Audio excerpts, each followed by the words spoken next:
এবারে দেখে নিব দেশের আরও কিছু আলোচিত খবর নিয়ে দীপ্ত সংবাদের নিয়মিত আয়োজন সংবাদ সংক্ষেপ।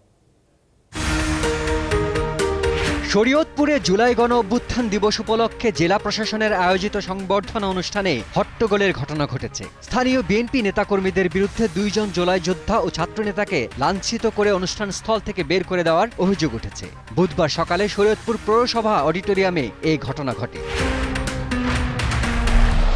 সামাজিক যোগাযোগ মাধ্যমে প্রধানমন্ত্রীকে নিয়ে আপত্তিকর পোস্ট দেওয়ার অভিযোগে দায়ের করা মামলায় গ্রেফতার হলেন জাতীয় নাগরিক পার্টির বহিষ্কৃত নেতা গাজী সালাউদ্দিন তানভীর। বুধবার ভোরে রাজধানীর মণিপুর এলাকা থেকে তাকে গ্রেফতার করে পুলিশ।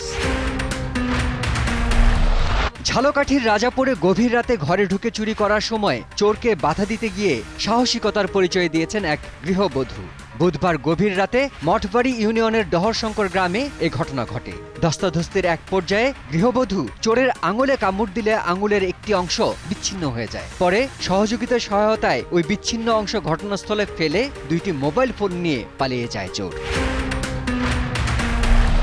অবশেষে বাড়ি ছেড়েছেন আলোচিত কন্টেন্ট ক্রিয়েটর রিপন মিয়া। নেত্রকোনা সদর উপজেলায় 14 বছর বয়সী এক স্কুল ছাত্রীকে ধর্ষণের অভিযোগে স্থানীয়ভাবে সালিশ বৈঠকে তাকে 5 লাখ টাকা জরিমানা এবং এলাকা ছাড়ার সিদ্ধান্ত দেওয়া হয়েছিল বলে অভিযোগ রয়েছে। আড়িয়ল বিলের 5 প্রজাতির দেশি মাছে মাইক্রোপ্লাস্টিকের উপস্থিতি শনাক্ত করেছেন গবেষকেরা। মাছগুলো হলো কই, বাটা, মেনি, গুলশা, ট্যাংরা ও পুঁটি।